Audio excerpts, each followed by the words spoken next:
राजकुमारी ने ऐसी क्या शर्त रखी थी जिसे ना बताने पर राजकुमारों के सिर कटवा दिए जाते थे, और क्या छिपा था गुल और सरोवर के पीछे का रहस्य? आइए जानते हैं इस कहानी के माध्यम से। एक समय की बात है कि नदी किनारे एक पेड़ पर एक तोते और मैना का जोड़ा रहता था।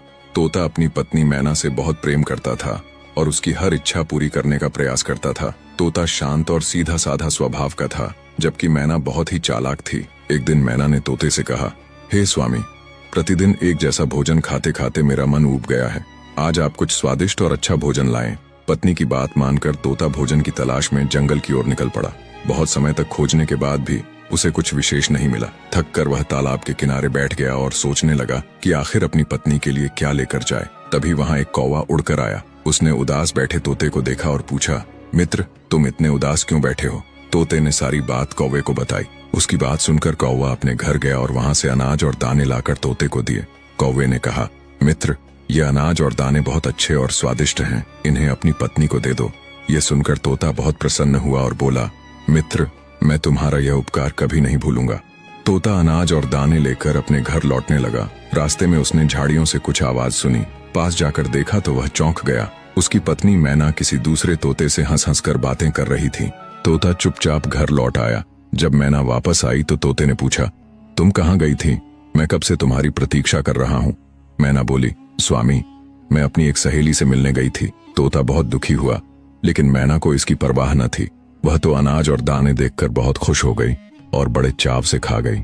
खाते खाते बोली, स्वामी, बहुत मजा आया, कल भी ऐसे ही स्वादिष्ट दाने और अनाज लेकर आना। लेकिन तोते को पूरी रात नींद न आई। वह सोचता रहा कि उसकी पत्नी ने उससे झूठ क्यों कहा।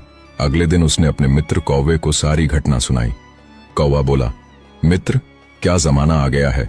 मैं सोचता था कि केवल मनुष्य ही अपने स्वार्थ के लिए धोखा देते हैं, पर अब तो लगता है कि अब कोई भी भरोसे के योग्य नहीं रहा। तोते ने कहा, मित्र, धोखा कैसा? मैं समझा नहीं। तब कौवा बोला, तुम बहुत भोले हो।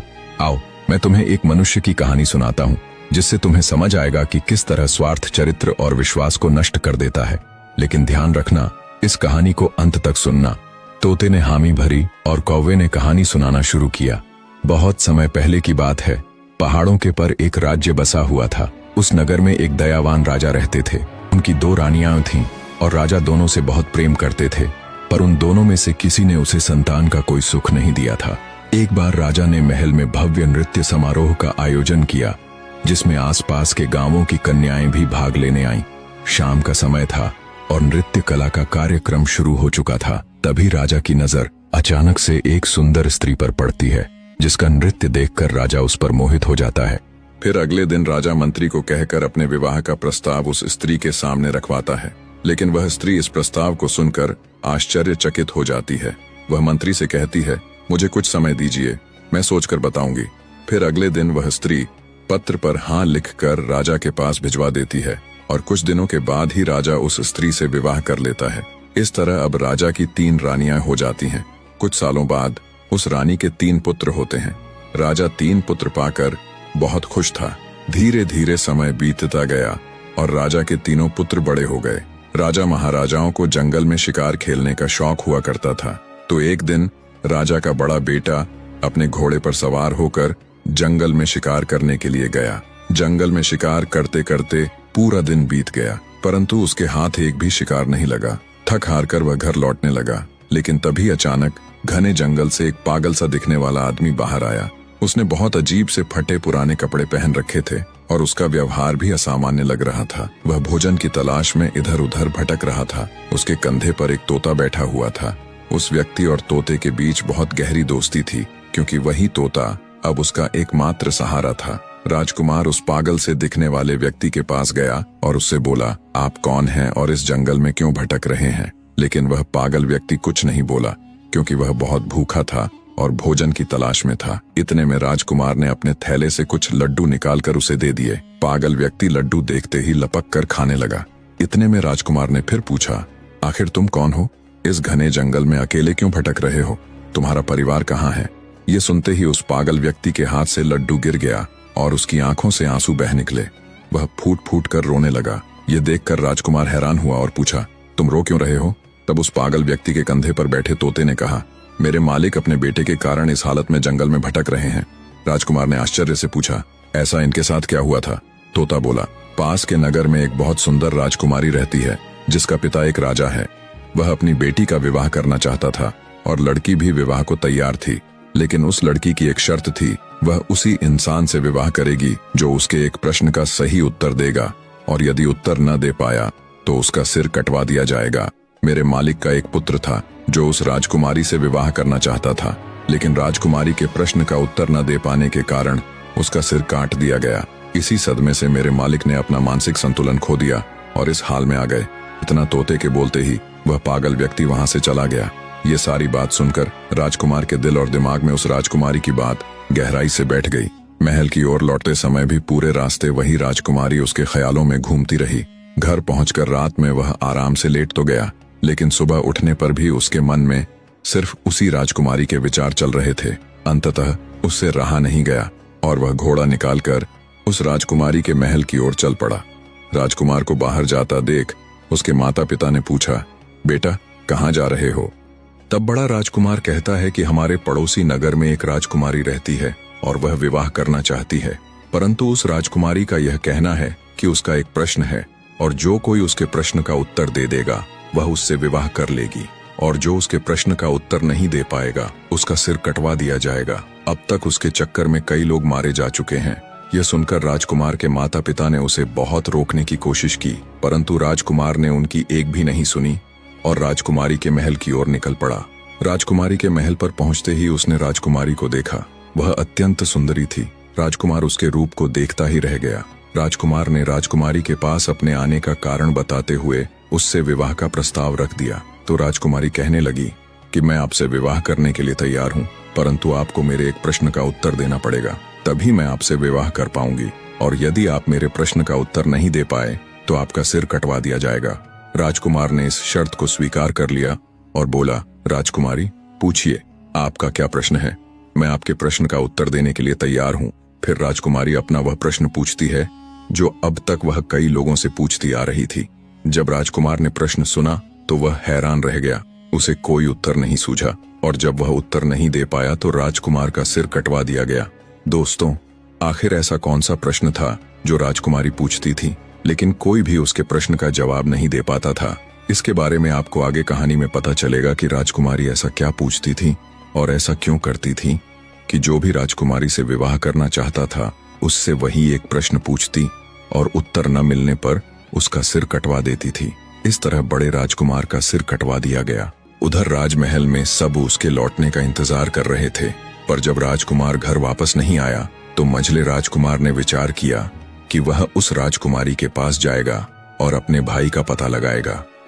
फिर वह अगले दिन वह भी राजा रानी से अनुमति लेकर उस राजकुमारी के महल पर पहुंच गया, परंतु जैसे ही उसने राजकुमारी के सुंदर रूप को देखा वह भी उस पर मोहित हो गया और मन ही मन सोचने लगा कि यह कितनी सुंदर स्त्री है, काश मैं इससे विवाह कर पाता।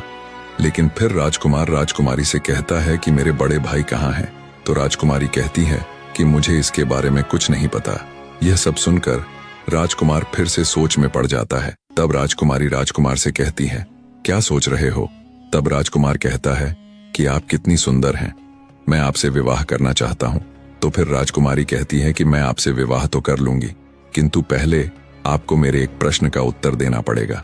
यदि आपने मेरे प्रश्न का उत्तर दे दिया तो मैं आपसे विवाह कर लूंगी, अगर नहीं दे पाए तो आपका सिर कटवा दिया जाएगा। तो राजकुमार कहता है, ठीक है, आप अपना प्रश्न पूछिए। लेकिन मंझला राजकुमार भी उसके प्रश्न का उत्तर नहीं दे पाता और उसका भी सिर कटवा दिया जाता है। इस प्रकार राजकुमारी से विवाह के चक्कर में उस राजा के 3 लड़कों में से 2 लड़कों के सिर कटवा दिए गए। अब बचा सबसे छोटा राजकुमार जो थोड़ा चतुर था। वह अपने माँ बाप से कहता है, पिताजी, हम उस हत्यारिन राजकुमारी से अपने भाइयों का बदला लेने जा रहे हैं। या तो मैं उस हत्यारिन से बदला लेकर आऊंगा, अन्यथा आप यह समझ लेना कि आपका कोई बेटा था ही नहीं। राजकुमार के माता पिता ने उसे रोकने की बहुत कोशिश की, लेकिन वह प्रतिशोध की आग में जलता हुआ राजकुमारी से बदला लेने के उद्देश्य से राजकुमारी के महल की ओर चल देता है। रास्ते में जाते जाते उस लड़के ने विचार किया कि जैसे मेरे भाई गए थे, अगर मैं भी वैसे ही गया तो मैं भी मारा जाऊंगा, लेकिन जाऊंगा तो जरूर। कुछ सोचने समझने के बाद उसने क्या किया कि उसने राजकुमारी के महल से थोड़े पहले एक बगीचा देखा वहां उसने अपने घोड़े को वहीं पर छोड़ दिया और उस बगीचे के अंदर चला गया। राजकुमारी वहां पर उस शांत वातावरण में विश्राम करने आया करती थी। उस बगीचे में एक सरोवर था और उस सरोवर के किनारे वह राजकुमार एक आम इंसान की वेशभूषा में खड़ा हो गया। जब राजकुमार सरोवर के किनारे खड़ा था, तभी राजकुमारी अपनी कुछ सहेलियों के साथ उसी बगीचे में आई। कुछ समय बाद राजकुमारी ने अपनी एक सहेली से कहा कि हमें पानी लाकर दो, हमें बहुत तेज प्यास लगी है। अब उस राजकुमारी की बात सुनकर उसकी एक सहेली हाथ में बर्तन लेकर उसी सरोवर पर जल लेने के लिए आती है, जिस सरोवर पर वह राजकुमार आम इंसान के रूप में पहले से ही खड़ा था। जब राजकुमारी की सहेली ने राजकुमार को देखा तो उसके रूप को देखकर वह मोहित हो गई। राजकुमारी की सहेली सरोवर से जल भरकर ले आई और राजकुमारी को पिलाया, फिर तुरंत लौटकर सरोवर के पास चली गई।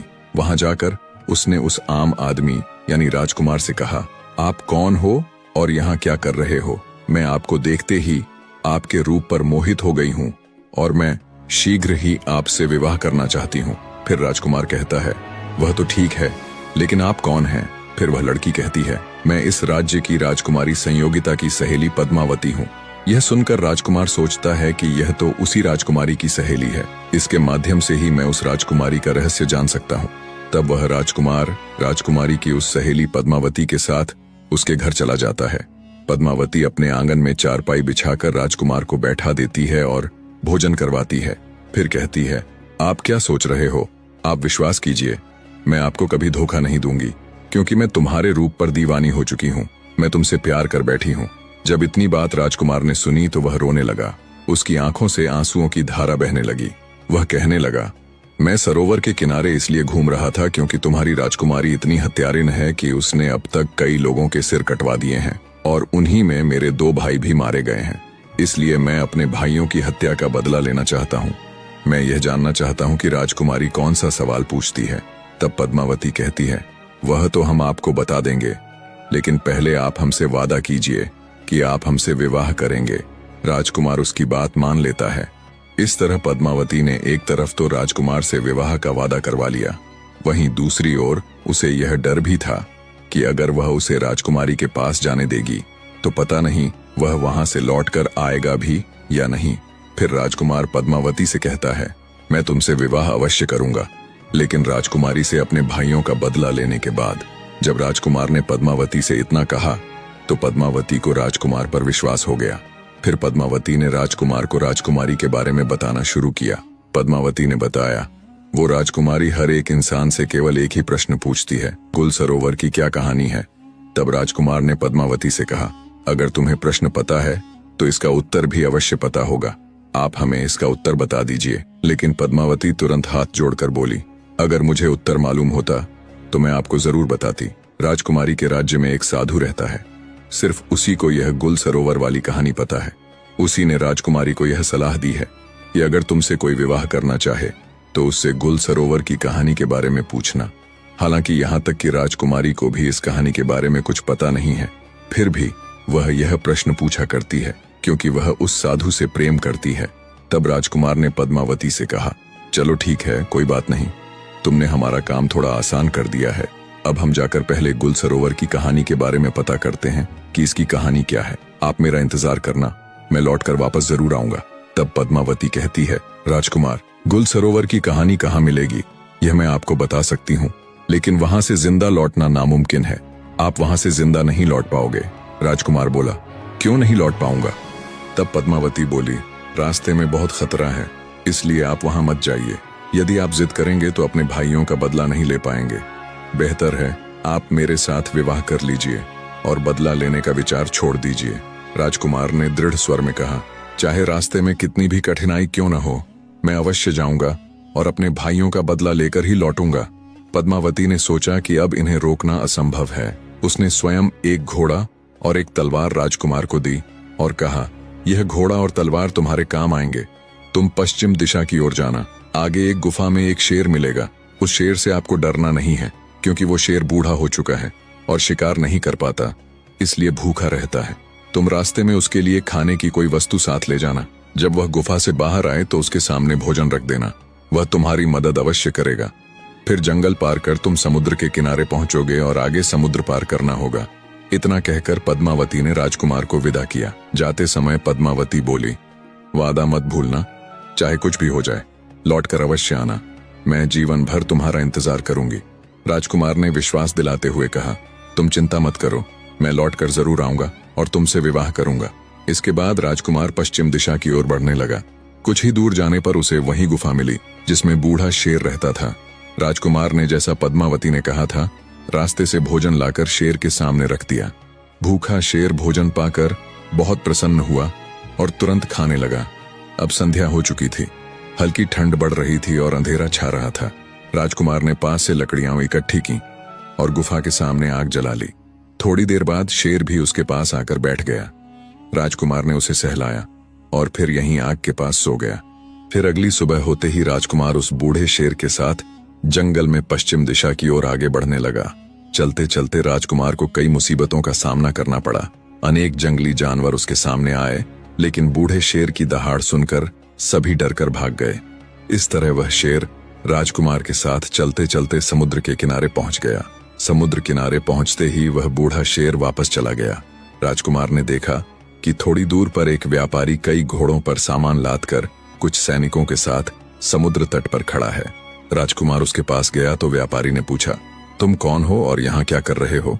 राजकुमार ने अपने साथ घटी सारी घटनाएं व्यापारी को सुनाई और कहा, मुझे किसी भी तरह समुद्र के उस पार जाना है। इतने में व्यापारी ने देखा कि उस पार से उसकी नाव आ रही है, जिस पर वह सामान रखवाकर समुद्र के उस पार भिजवाया करता था। नाव किनारे पहुंचते ही व्यापारी ने सैनिकों से सामान नाव पर चढ़वाया। तभी राजकुमार ने कहा, कृपा करके मुझे भी इस नाव से समुद्र पार पहुंचा दीजिए। व्यापारी बोला, अगर इस नाव पर जरा भी अतिरिक्त बोझ हुआ तो यह डूब जाएगी, मुझे क्षमा करें, मैं आपकी मदद नहीं कर सकता। राजकुमार ने विनती की, अब तो आप सब जानते हैं कि मेरा समुद्र पार जाना कितना जरूरी है। मेरे पास कुछ सोने के सिक्के हैं, आप इन्हें रख लीजिए और मुझे नाव पर जाने दीजिए। व्यापारी बहुत लालची था। उसने राजकुमार के सोने के सिक्के और उसकी चैन ले ली और सैनिकों से कुछ सामान उतरवाकर राजकुमार को नाव पर चढ़ने की अनुमति दे दी। इस तरह राजकुमार नाव पर बैठकर समुद्र पार गुल सरोवर की खोज में निकल पड़ा।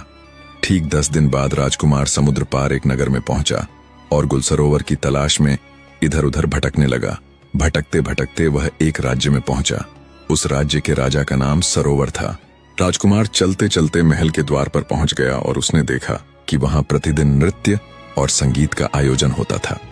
बड़ी सभा सजती, संगीत बजता और चारों ओर उत्सव का माहौल रहता। राजकुमार भी आम लोगों के बीच जाकर चुपचाप बैठ जाता और शाम होते ही लौट आता। यह सिलसिला 3-4 दिन तक चलता रहा। एक दिन राजा की नजर उस पर पड़ी। सभा समाप्त होने पर राजा ने उसे बुलवाया और कहा, मैंने देखा है कि आप कई दिनों से रोज यहाँ आते हैं, लेकिन न तो किसी से बोलते हैं और न ही कुछ कहते हैं। आप इस राज्य के नहीं लगते, क्योंकि पहले कभी यहाँ दिखाई भी नहीं दिए। बताइए आप कौन हैं और क्या चाहते हैं? राजकुमार को अच्छी तरह से मालूम था कि इस कहानी के बारे में इस सरोवर नामक राजा को अवश्य जानकारी होगी। तभी कुछ सोचकर राजकुमार कहता है, महाराज, मैं एक गायक हूँ और मैं आपको एक गीत सुनाना चाहता हूँ। यह सुनकर राजा कहते हैं, ठीक है, आप सुनाइए। राजा के इशारे पर पीछे से ढोल बजने लगते हैं और राजकुमार गीत गाने लगता है।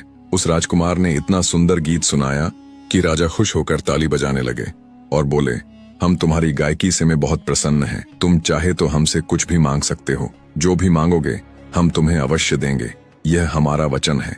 फिर राजकुमार कहने लगा, महाराज, कहीं ऐसा ना हो कि मैं आपसे कुछ मांगूं और आप अपनी कही हुई बात से मुकर जाएं, इसीलिए रहने दीजिए। तो राजा ने कहा, नहीं, तुम मांगो, जो कहोगे हम तुम्हें देंगे, तुम्हारी जो इच्छा हो बेहिचक मांग लो। अब राजकुमार ने कहा, महाराज, मुझे कुछ नहीं चाहिए, मुझे केवल आप गुल और सरोवर की कहानी बता दीजिए। ये सुनकर सरोवर नाम के राजा को पसीना आ गया। उन्होंने कहा, यह तुमने क्या मांग लिया? तुम मुझसे मेरा पूरा साम्राज्य मांग लेते तो भी मैं खुशी खुशी दे देता, लेकिन तुमने मुझसे यह कैसा सवाल पूछ लिया? यह कहानी मैं जानता तो हूँ, लेकिन मैं तुम्हें बता नहीं सकता। तभी राजकुमार ने कहा, महाराज, कुछ समय पहले आपने ने ही तो कहा था कि जो भी मांगूंगा आप वह देंगे, इसीलिए आप केवल मुझे वही गुल और सरोवर की कहानी सुना दीजिए कि आखिर इस कहानी का राज्य क्या है।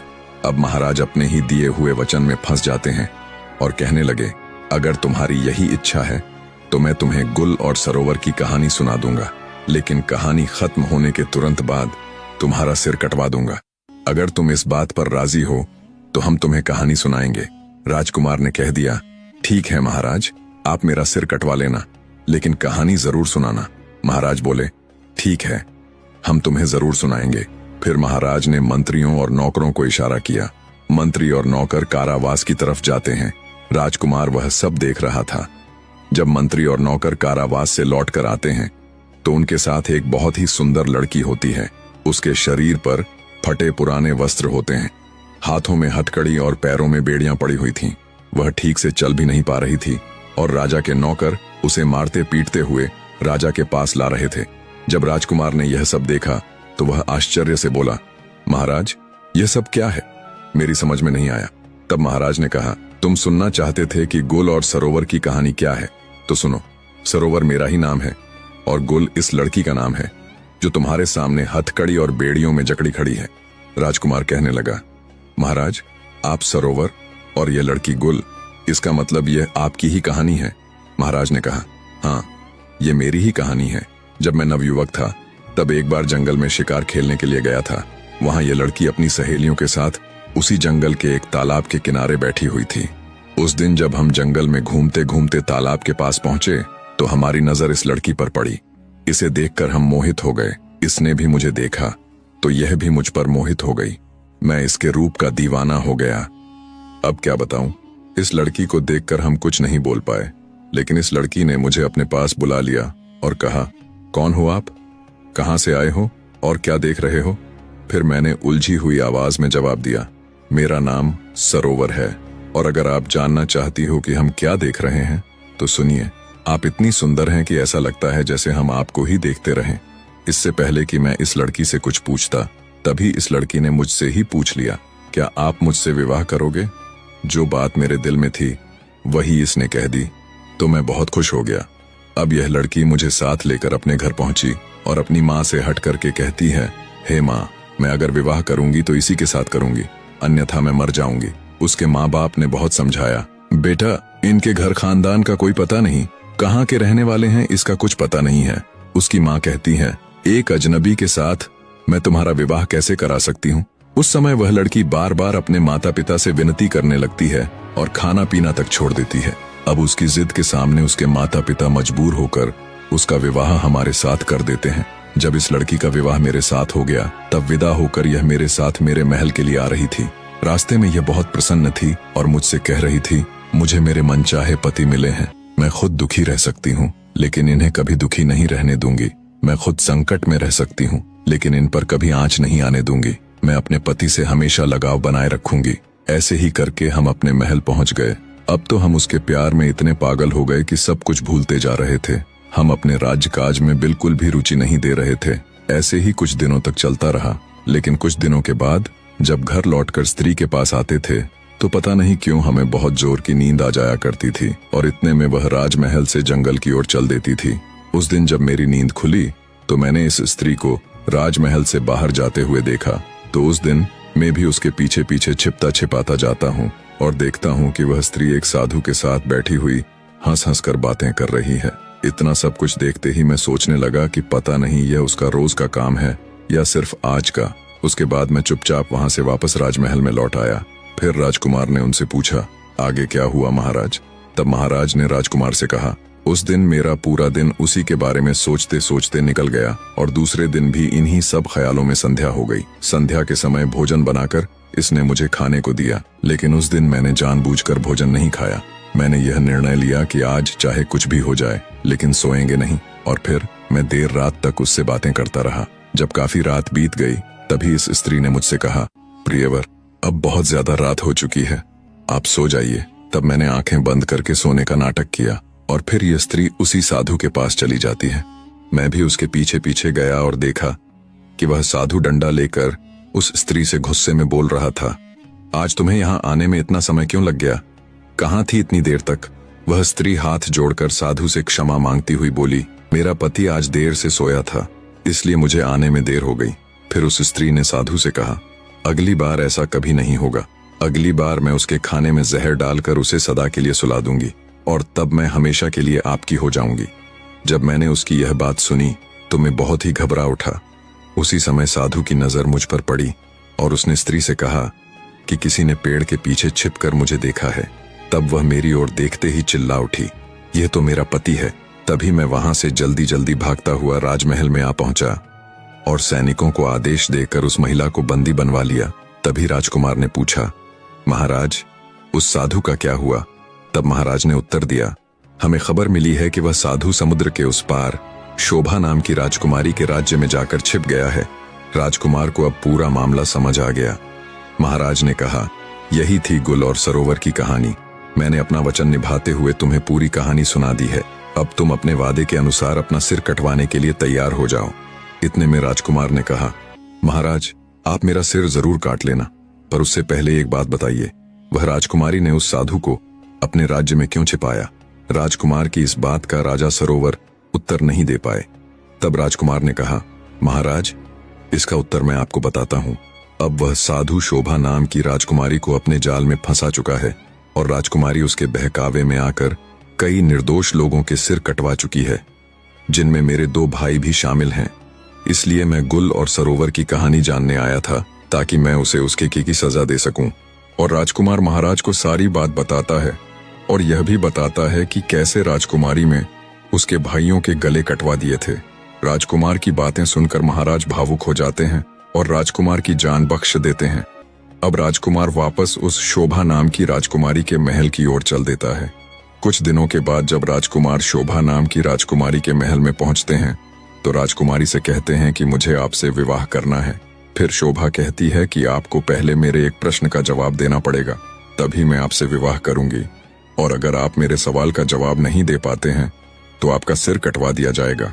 राजकुमार को तो पहले से ही पता था कि राजकुमारी क्या प्रश्न करने वाली है, इसलिए राजकुमार ने शर्त स्वीकार कर ली और कहा, हाँ, पूछो, तुम्हारा क्या प्रश्न है? मैं तुम्हारे प्रश्न का उत्तर देने के लिए तैयार हूं, लेकिन तुम शायद मेरा उत्तर सुनने के बाद अपने क्रोध पर काबू नहीं कर पाओगी। अब राजकुमारी सोचती है कि आखिर ऐसा क्या है इस प्रश्न के उत्तर में जिसे सुनकर मैं क्रोधित हो जाऊंगी। राजकुमारी इस बात पर ध्यान न देते हुए राजकुमार से कहती है कि आप उत्तर बताएं, क्योंकि राजकुमारी उस साधु के प्रेम में अंधी थी। तब राजकुमार ने राजकुमारी शोभा को गुल सरोवर की कहानी सुनाई और जैसे ही कहानी पूरी होती है तो राजकुमारी कहने लगी कि ऐसा क्या था इस कहानी में जो मुझे क्रोध आता? राजकुमार बोले, जिस साधु के प्रेम में तुम अंधी हो वह वही गुल सरोवर वाला साधु है जो वहां से भागकर समुद्र के इस पार तुम्हारे पास आकर छुपा हुआ है। अब शोभा को विश्वास नहीं हुआ और वह तुरंत राजमहल से निकलकर अपने राज्य में उस साधु के पास पहुंचती है। राजकुमारी शोभा के पीछे पीछे वह राजकुमार भी जाता है और वहां पहुंचकर शोभा उस साधु से पूछती है कि तुम कौन हो? साधु घबरा जाता है और कुछ बोल नहीं पाता। तब राजकुमारी को पूरा विश्वास हो जाता है कि यह वही साधु है जिसने महाराज सरोवर को धोखा दिया था। अब राजकुमारी उस साधु से कहती है, तुम्हारे चक्कर में कई लोगों का सिर कटवाया गया, तुमने ही सभी लोगों को जंगल में ले जाकर उनका सिर कटवाया है। अब तुम्हें भी सजा मिलेगी, तुम्हारा भी सिर राज्य के सभी लोगों के सामने कटवाया जाएगा। इतना सुनते ही साधु बोला, राजकुमारी जी, मुझे माफ कर दो, मैंने किसी की जान नहीं ली, वे सभी लोग अभी भी जिंदा हैं। तब राजकुमार जो शोभा के साथ आया था साधु से पूछता है, वे सभी लोग कहाँ हैं? तुम हमें जल्दी से बताओ। साधु राजकुमारी शोभा और राजकुमार को एक गुफा के अंदर ले जाता है। वहां उसने सभी लोगों को जाल के अंदर कैद कर रखा था क्योंकि वह साधु उन्हें बेचने वाला था। राजकुमार उन सभी लोगों को वहां से आजाद कराता है और संयोग से उसके दोनों बड़े भाई भी वहीं मिल जाते हैं। तीनों भाई गले मिलकर भावुक हो जाते हैं। इसी समय राजकुमारी सैनिकों को आदेश देती है और साधु को बंदी बनवाकर महल ले जाती है। वहां वह साधु को हमेशा के लिए कारागार में डाल देती है और राजकुमार भी अपने भाइयों के साथ महल में पहुंचता है। उसे देखकर उसके माता पिता बहुत प्रसन्न होते हैं और अगले ही दिन वह शोभा की सहेली यानी पद्मावती को अपने महल में बुला लेता है और कुछ दिनों बाद वह पद्मावती से विवाह कर लेता है। कहानी के अंत में कौवा तोते से कहता है, मित्र, जब किसी मनुष्य या प्राणी को अपना स्वार्थ दिखने लगता है तो वह अपने ही लोगों को बेवकूफ बनाकर अपना फायदा उठाता है और उसके साथ रहने वालों को इसकी भनक तक नहीं लगती। तो दोस्तों, इस कहानी से हमें यह सीख मिलती है कि हमें कभी भी किसी पर आंख मूंद कर भरोसा नहीं करना चाहिए। बिना समझे किसी की बातों में आकर अपने अपनों के साथ विश्वासघात नहीं करना चाहिए और न ही उनकी भावनाओं से खेलना चाहिए।